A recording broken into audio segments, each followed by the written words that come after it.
Tribun News Today.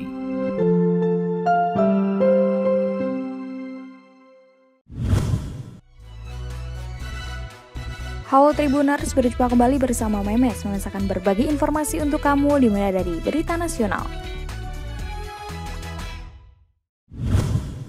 Direktur Eksekutif Indikator Politik Indonesia Burhanuddin Muhtadi bicara soal Ketum Partai Gerindra Prabowo Subianto yang tak pernah pasang baliho maupun pencitraan di media. Akan tetapi tingkat keterpilihan atau elektabilitas sebagai calon presiden 2024 Prabowo tetap paling tinggi. Berdasarkan hasil survei Indikator Politik Indonesia dengan simulasi 33 nama capres, Burhanuddin mengatakan elektabilitas Prabowo tertinggi di angka 21,9%. Burhanuddin juga menyebut elektabilitas Prabowo juga masih paling tinggi di simulasi 19 nama, 7 nama, dan 3 nama. Dalam simulasi 19 nama, Prabowo, Ganjar, dan Anies masih menempati posisi 3 teratas. Prabowo di posisi pertama dengan tingkat elektabilitas 22,4%, disusul Ganjar 21,6% dan Anies 17,1%.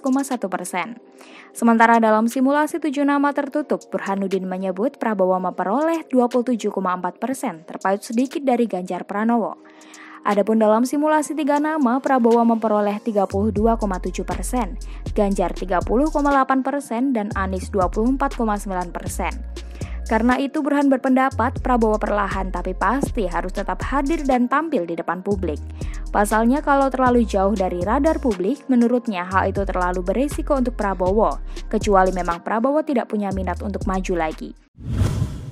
Selanjutnya berita regional Tribuners. Personel Satgas Operasi Damai Kartens menembak mati Ali Teukogoya atau ATK yang diduga kuat anggota kelompok kriminal bersenjata atau KKB Lekagak Telengken. Ali Kogoya diduga sedang mengamati pos keamanan saat dikejar aparat keamanan di Kago, Distrik Ilaga, Kabupaten Puncak, Papua.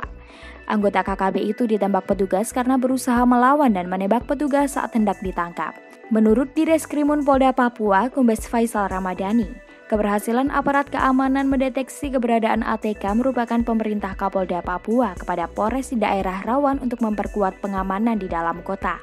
Satgas Operasi Damai Karten diketahui menembak mati anggota KKB Ali Kogoya di Ilaga. Anggota KKB itu ditembak petugas karena berusaha melawan dan menembak petugas saat hendak ditangkap. Selanjutnya berita selebriti Tribuners. Aufar Hutapea dan Ola Ramlan menjalani sidang cerai perdana di Pengadilan Agama Jakarta Selatan pada Senin 4 April. Keduanya menjalani sidang yang beragendakan mediasi. Namun sayangnya mediasi gagal dan sidang dilanjutkan ke tahap selanjutnya yaitu pembacaan perkara. Kendati demikian, Aufar Hutapea masih ingin terus mempertahankan hubungan rumah tangganya dengan Ola Ramlan. Lebih lanjut, Aufar mengatakan jika dirinya dan Ola masih tinggal satu rumah walaupun hubungan rumah tangganya di tengah ujung perpisahan. Begitupun kuasa hukum Ola Ramlan, Maruli Tampu Bolon, yang menyebut keduanya masih saling menjalin komunikasi dengan baik, sehingga keduanya masih bersama-sama hingga saat ini. Sebagai informasi, presenter Ola Ramlan dikabarkan mendaftarkan gugatan cerainya terhadap Aufar Hutapea pada 23 Maret lalu. Ola mendaftarkan gugatan cerai ke Pengadilan Agama Jakarta Selatan melalui e-court atau online. Berita terakhir dari olahraga Tribuners. Arsenal secara mengejutkan menelan kekalahan saat melawan ke markas Crystal Palace pada Selasa 5 April.